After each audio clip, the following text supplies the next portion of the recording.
Trevor Gates, you received your first Emmy nomination this year for your work on season 2 of Atlanta. You were the supervising sound editor throughout this second season, and you are being recognized for your work on the episode Teddy Perkins.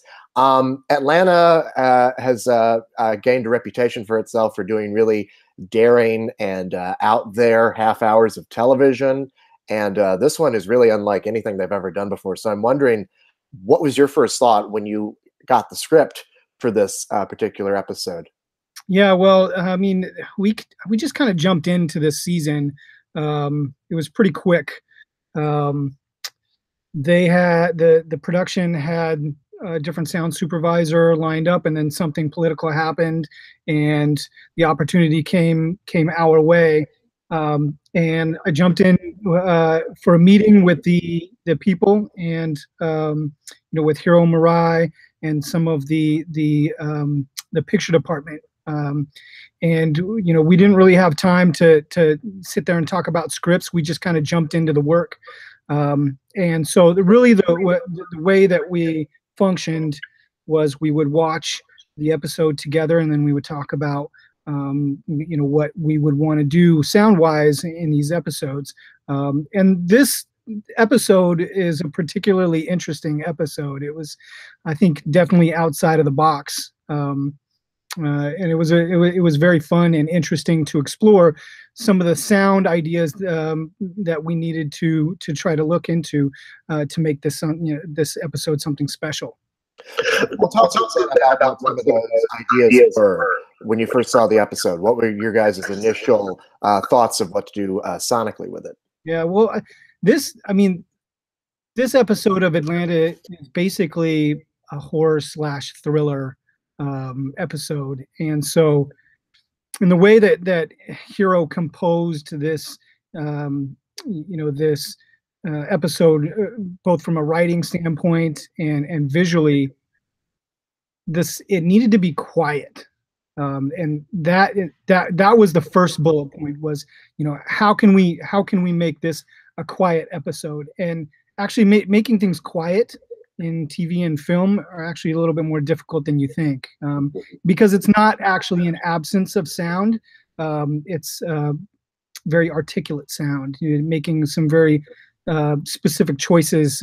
In this case, we needed to find what we call a room tone for this house that Darius and Teddy Perkins were in, that wasn't just an ordinary room tone, but it felt cold and with the absence of technology.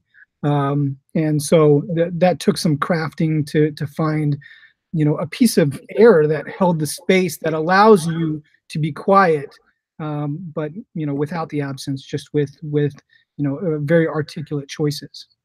You mentioned this being almost kind of like a horror film, and you have had a lot of experience in that genre. I mean, most notably, you worked on Get Out last year. You've worked on things like Ouija and The Bye Bye Man. So, I mean, how does that? How did this one? I guess, how did your experiences on those help influence your experience on this one? Yeah, I mean, I think one of the most important pieces is something that I've already stated about isolation of sound and not the absence of sound. One thing that we did in the Ouija Origin of Evil was there was a clock that played in the movie that helped hold the perception of quietness. And so these are things that you learn, kind of the tricks of the craft.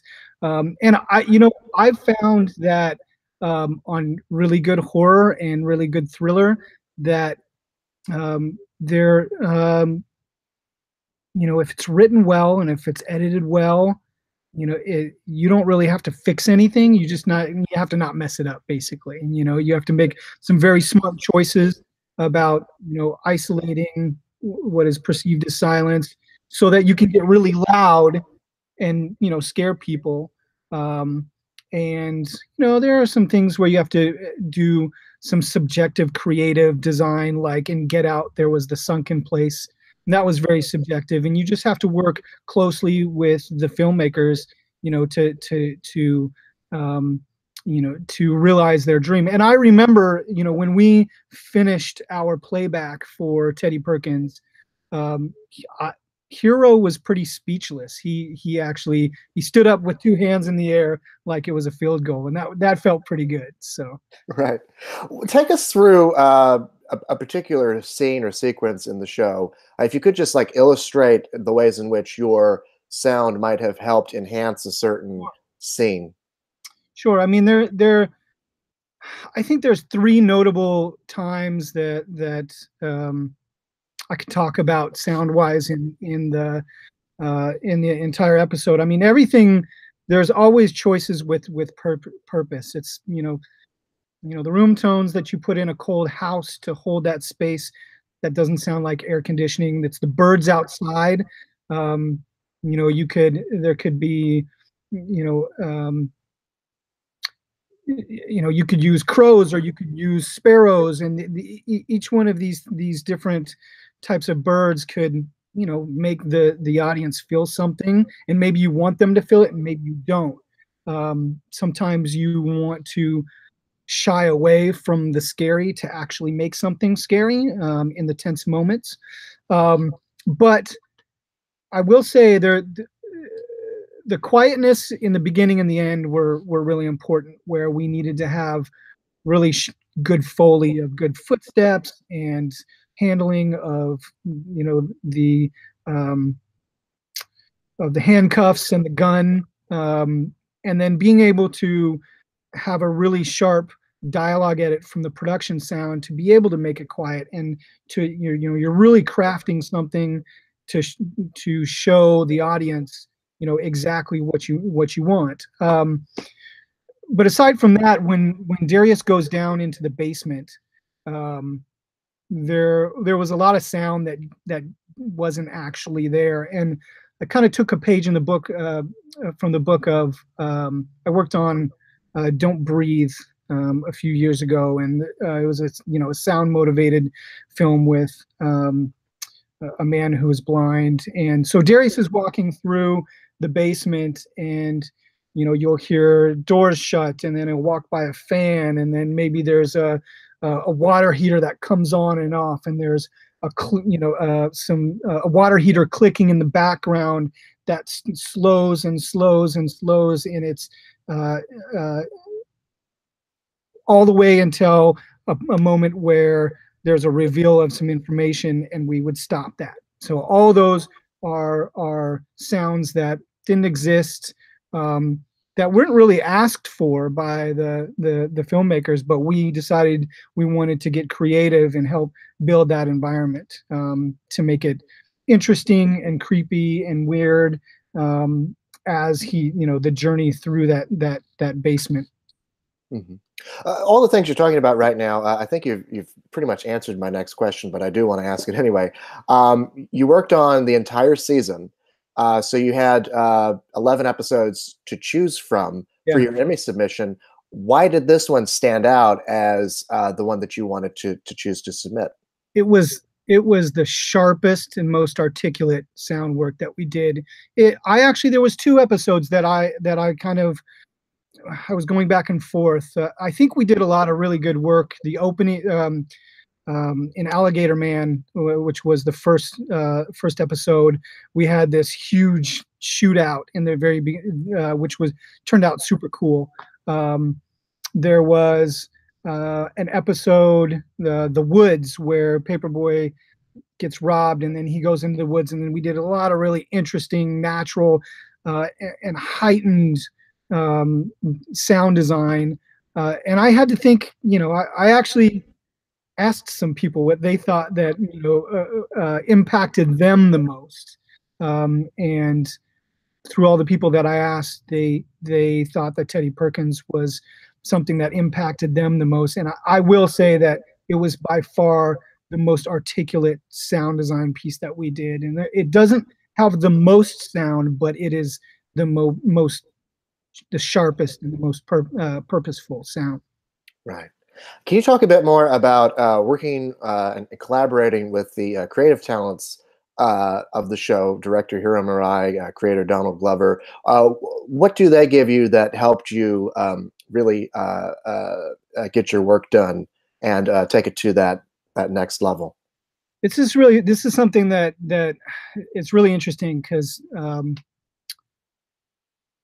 I think that both Donald Glover and Hiro Murai um, have a talent for surrounding themselves with exceptional people.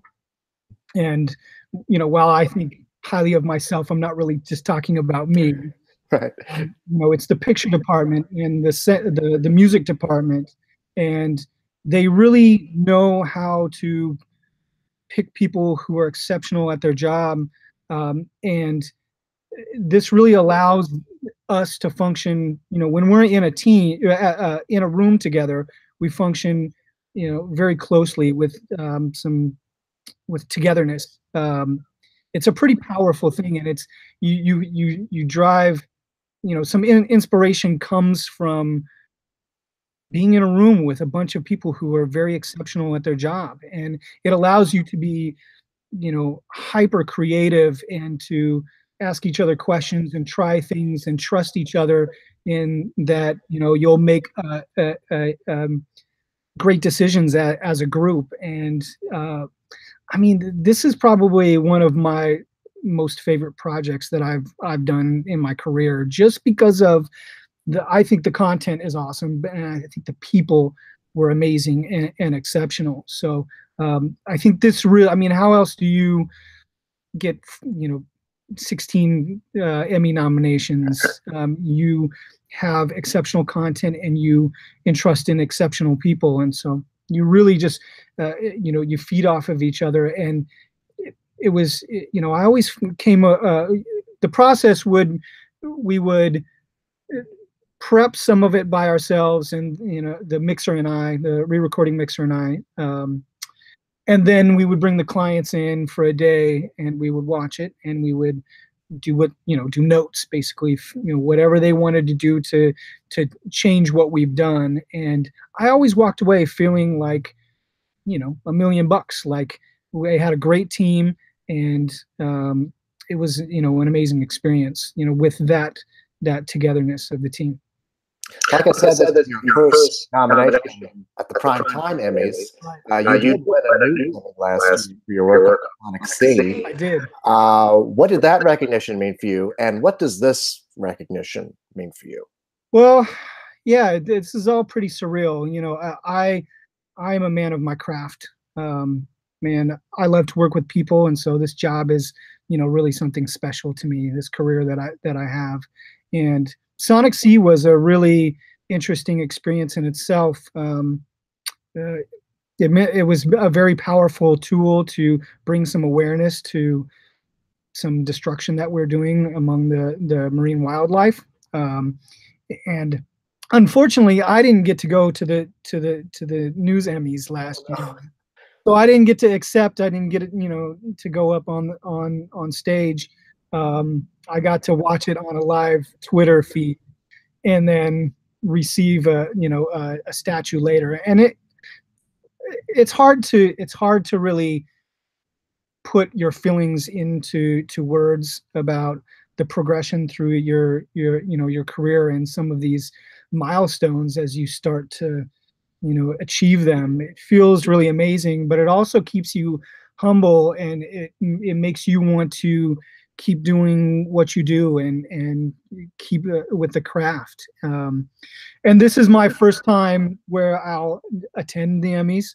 I'm looking forward to getting suited up and having a good dinner and being part of something that I think is very special. And I hope we win. We'll see. There are people in the category whom I respect very much. So whatever happens is probably a win. So I'm glad to hear you'll be able to make it to the ceremony this time, and I hope you have a good night.